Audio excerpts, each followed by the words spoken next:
a Ratio marketing podcast. Have you ever wished you had a healthcare provider on speed dial? Someone you could call to validate your product market fit. Someone to listen and help you see your solution differently. Welcome to Healthcare Market Matrix, a podcast to help you see your market clearly. We dive deep into the challenges faced by healthcare organization leaders that technology has the chance to help them solve. It's all about gaining the kind of understanding you need to effectively connect with your market. Join us as we explore the Healthcare Market Matrix. Okay, well, hello again to those tuning in to our Applied Theory series. This is a monthly video podcast from our team to share practical insights and some of the latest marketing strategies we're deploying for tech companies we serve. And I am very excited to be chatting with Bennett today because for those of you who don't have the unique pleasure and privilege of working with Bennett, or Kyle actually for that matter, we'll have to have him on the show too as well. They host the most fun meetings because we're always looking at really cool design solutions. And I know, as John, our CEO, has shared with people before, it is very rare, if not ever, that we don't just stick the landing on brand for health tech companies. And let me tell you, healthcare is complex and this is a hard thing for people to do. So I'm really excited to be joined by Bennett Farkas, one of our co-founders who arguably wears many hats here at the agency, but is certainly known for his branding and design expertise among the clients we serve. And so for this episode, we've decided to explore the world of design in healthcare. And before we dive in, Bennett, I'd love for you to take a minute or two to share your personal journey into the world of design and just provide our audience with some insights into our branding and positioning movements, because we do this a little differently at our agency. And I know you've played a large role in how we go about our design process for our clients. So take it away. Tell us. Yeah. So I've been, my history with design is, I guess, relative to my whole life, a fairly long one, because I've been in it for a long time. I think as far as vocation is concerned, I've always kind of known two things. It's like one, it was like wanting to be able to have the flexibility to kind of to make cool things. So I think like that's some of why kind of going the agency route and kind of being a founding member of an agency was appealing. I think going back, like design, I think specifically is the only thing that to me never really felt like work. It always felt exciting to me. It felt like the thing I kind of got to do in school, as opposed to, a lot of the other things that didn't come, I feel like as naturally or felt as fun to me. So I did go into college, focusing on design communications with an administrative emphasis. So it's kind of a joint degree of business and design. And I think that's the space I occupy, is like that intersection of it's what is practical and effective meets what is artful and good. And I think that's kind of where we hang out most of the time. So ever since college, I mean, we founded this agency when Pete and I were fresh out. So it's been just over 10 years of doing the same thing for the same types of companies. So we have dialed it in quite a bit. Yeah, absolutely. And it's certainly, I think, just the merriment of exactly your background showcases so much about our branding and positioning workshops and how those inform thoughtful design and thoughtful solutions that really help to, again, stick the landing on branding. So I want to talk about, a little bit about, just designing for experience and activation. Something I think I saw a lot at the conferences our teams attended in the spring, particularly Vibe and HIMSS, was this notion of patient-centered design. And to me, it's no wonder that people have adopted that language in the healthcare universe, because I think that tech and design world has influenced much of that commentary based on the whole notion of like human-centered design. And I debated on whether or not I should share this, but I think our audience will appreciate it. Our team secretly, or maybe not so secretly now, has a Slack channel called Worst Health Photos Hall of Fame. And I think anyone tuning in knows exactly what we're talking about. It's, you know, those gut-wrenchingly terrible medical stock photography, or like on the contrary, which I think even SNL kind of makes fun of quite a bit in some of their skits, but is like this woman in a sundress skipping through a field among flowers, like, see if this medication is right for you. And, you know, neither of those solutions really strike a balance between lifestyle and medical. So, Bennett, I'd love for you to talk to us a little bit about, you know, really how you solve for these challenges and achieve that balance with our clients, because I've seen it time and time again that you've done that. But talk to us a little bit about that exploration and experience. Yeah. So the space we occupy is a really tough one in the market. I think the companies that do the type of work that we do, that get put on the top shelf as considered like the best in the business, most of them work with companies that have an easy thing to visualize and sell.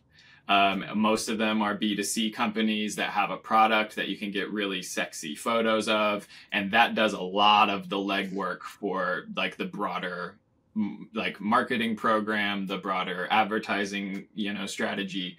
And we just don't have that in the B2B health space, because the product is this software solution that is, you know, more often than not undergoing some form of substantial update. So there's not like really a hero thing to show. And even if the product is in good shape, the dashboards that we're working with aren't like marketing forward necessarily. They're very like in the weeds, and you kind of have to know what it is in order for it to be compelling, unless it's just like a very strategically honed shot of that product.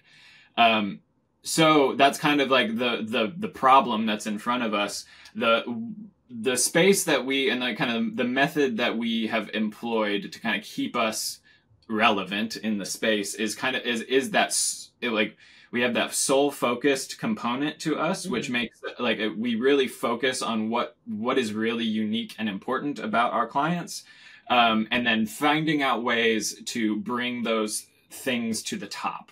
I think so it's like it's a soul focused, and that unlocks other opportunities, like having a more concept driven brand as opposed to a brand that relies on a product in particular. So we find ourselves, I think, focusing more on visual themes to communicate a lot of interest in the visual space, because we don't have those products and those hero shots to lean back on. So it's focusing on the soul of the organization, who they really are, and really crafting a concept-driven approach. So maybe the concept of a client could be, we're working with a client right now that enables a smart hospital. Basically, it's a platform that enables clinicians and people in the hospital to have much better visibility and be empowered by AI within a smart hospital ecosystem. And again, their product is mostly dashboard views, but there's this whole deeper concept of basically like sight and being able to see, and this whole kind of eye motif that we've kind of worked to kind of spread throughout their brand, and gave us some actual content to work with in the scheme of kind of like stepping up, or I guess proposing their visual identity system. Yeah, that's super well said. And in regards to like design touch points, you know, what are the experiences that a prospect or client will have with a health tech solution that you factor in when you're thinking about the design system needed to be successful? Maybe sharing some context on like how that might also differ from different verticals, or like enterprise SaaS verticals. Sure. Yeah, I think a lot of the thing that I see with our clients is this this kind of like underlying like need to communicate to their market that they're that they hang out in the medical space. To me, like for the work that we do, that's like only mildly important, because the people that we're selling to, they're only in the medical space. So I think like they're seeing all these different websites, and they're seeing, like, in the marketing anyway, they're seeing like 1 million like stethoscopes a day, right? Like, because that's like the trope, Right. But that's also not the way that a lot of these places work anymore. That's like a stock photo kind of like, this is a medical thing. And I think like that's kind of been, that's its own like kind of micro use case of the problem, right? People need to communicate, this is a medical photo, so I'm going to put this symbol in it to say it's medical. And like, it's just overkill for this, like, for how savvy our market is. So it's much more, I mean, it's now transitioning into much more of a B2C, traditionally a B2C approach, where the typical touch points will be, you know, you might see a social post that will lead you to, you know, a compelling bit of content that might answer a question that you have. And like kind of that post and that piece of content and how it's correlated to the website are all kind of like, they stitch together this journey that, you know, has design considered at each component, you know, within each stage. So in that way, it's kind of like being smart and thinking about, okay, what is the actual experience of the person buying this medical product from us? Because they're not looking, they're a real human. So they're really interfacing with real B2C brands in their real like life. So that's kind of where they're anchored in their heads. And then they exist in this B2B space where it's all in the medical realm. And so I think kind of finding your niche, being okay with not saying like, this is medical, because it's all medical for our buyers. That's kind of, I guess, a thing I would encourage people to think about. Yeah. I love that your question. No, it totally answers the question. And I love that you kind of referenced that these are people. So they are accustomed to experiencing things from a B2C perspective, not exclusively B2B, kind of more, I would say more traditional, potentially not as like innovative or progressive on the design front. And, you know, even just speaking to the overuse of like medical iconography. I want to talk briefly about kind of, and you're talking about it already, but maybe iterating on this, like building credibility among the provider ecosystem. So, you know, we're recording this on a day actually that we just released an episode on our podcast, Healthcare Market Matrix, with Bill Russell, the founder of This Week Health. And he colors a pretty vast picture in terms of competing priorities as a CIO, you know, the day-to-day experience of a CIO. And so how do we use design to build that credibility with those communities, knowing that there's some of the busiest people in the world? And you're speaking to that, but maybe if you had any additional thoughts on how we navigate those commentaries. They're certainly probably not interested in seeing some, you know, medical iconography that seems pretty basic. Yeah. I think to that end, I find, so my background is as a designer, which is different. I consider that a little bit different than an artist, in that a designer is usually one that hones and solves problems. And as a designer, I find most of what I have done historically is cut. is whatever there is, there's usually too much, and it's about kind of focusing. This crowd, they're getting all the emails from all the companies, and they either, you know, they don't have the time. So like when you take your shot, it needs to be very strategic, and it needs to be the only thing that you're really pushing. So I think it's that idea of less is more, especially for this crowd. And then on the art side of it, it's being being intentional about the problems that they're encountering and creating a visual identity that puts those at ease. It's like when the impression should be like, you know, visually when I encounter this brand, it's like, oh, this is like in line with what I want to feel when I solve this problem using the solution. So there's a lot of trickery in there, but also opportunity for symbolism and metaphors to communicate concepts that kind of get at some of these solutions that will help these buyers feel more comfortable kind of pursuing whatever direction is being represented by this visual identity. Yeah, no doubt. Very well said. Again, I want to offer our audience a few takeaway considerations as they explore their design solutions. So, or hopefully even reach out to us if it aligns. So touch on brand guidelines, do's and don'ts. I think we use style tiles at our agency, and we also leverage brand guidelines to inform and kind of create some more structure around how the brand could be applied. But talk to us about that. I see also a lot of companies going through a rebrand for the sake of a rebrand, kind of purely for aesthetic sake. So maybe what questions should you ask as you embark on identifying whether or not that's the right path, and what does that include?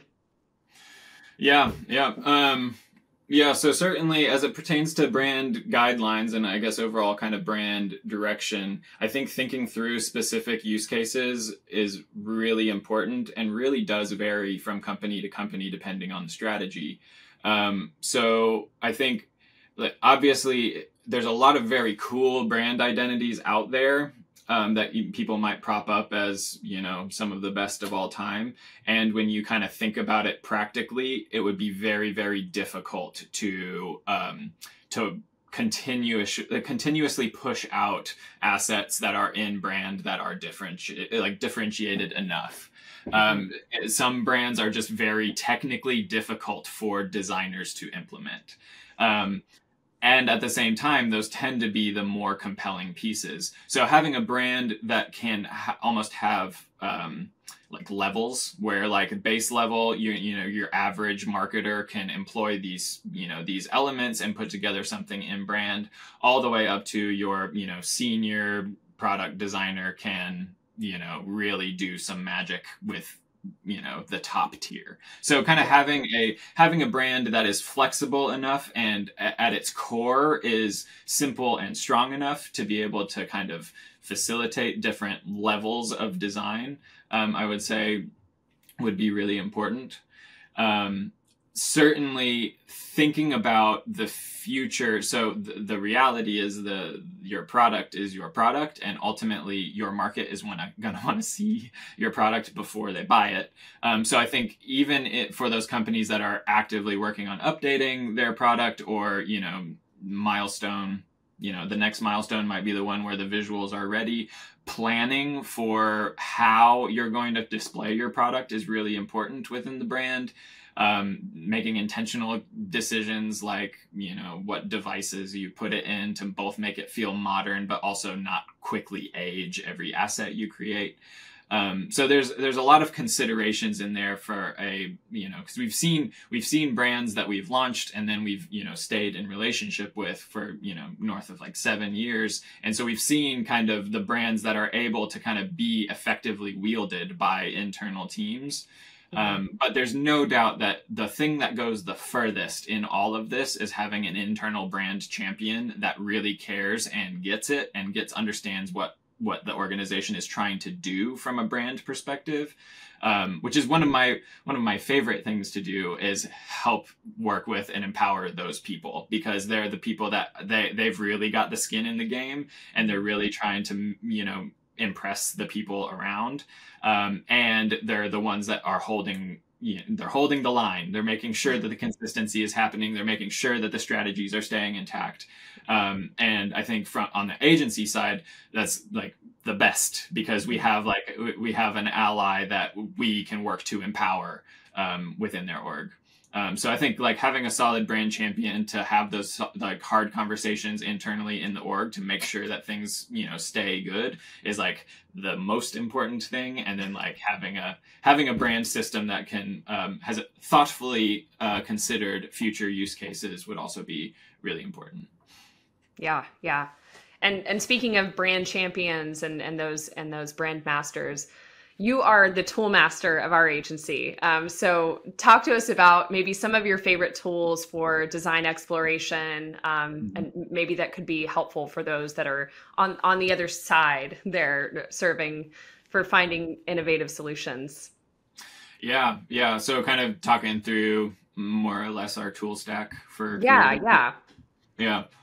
So we Or are favorites. It doesn't have to be all of them because we do use a lot. Yeah. And definitely different tools are more optimized for different tasks. There's no secret about that. I think at the core, we've always kind of been an Adobe agency because they've been the big one in the space for a long time. Now we're particularly still Adobe because they bought Figma. So Figma is the main tool we use for a lot of the kind of more systems oriented stuff like websites. And I'm sure a lot of health tech companies are using Figma for their product. We've seen that quite a bit. So that's a really good kind of like interactive prototyping building tool. It's a little bit more systems focused and a little bit less free form than some of like, your Photoshop and Illustrator and InDesign will be. But we have been using Figma for a lot of the digital stuff. One of the new tools that we've been using a lot of is Midjourney, which is the AI kind of generative visual tool that's out there now.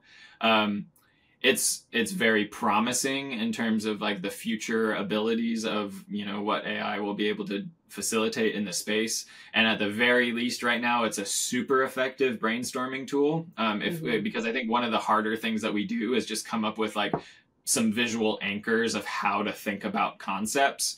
And, it's roughly equivalent of like a Google search for like a phrase, right? And just in hitting images and seeing what pops up. Only it's like a little bit more, like there's a little bit more to it. Like there might be some visual themes that the AI explores that hadn't occurred to me, or ways to arrange objects in a way that communicates something that I hadn't thought of before. So that's definitely another one. A small win for us is we typically are, very frequently provided low-res imagery because it's the best version of this photo of this person that they're okay with using on the internet.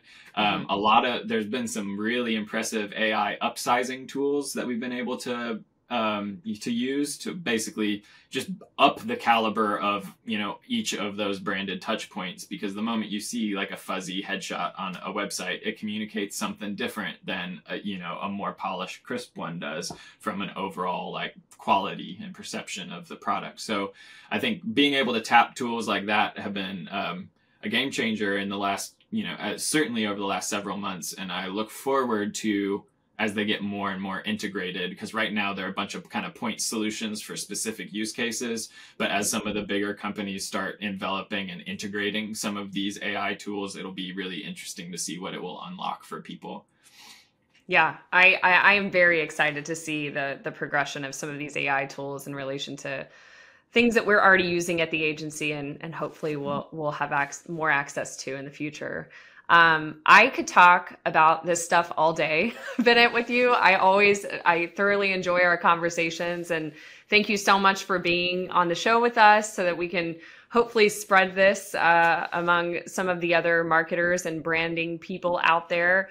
Hopefully this has added a pep in someone's step over a lunch break and given them some ideas for how they might navigate the world of design and healthcare. So we look forward to having you back on the show soon. And for our audience, if there are questions we didn't get to, feel free to add it in the comments below. We're always looking to hear from you on what topics our team should cover next. And if you did enjoy this session, be sure to like and subscribe. And most importantly, share with a colleague or a friend. And we will see you next time.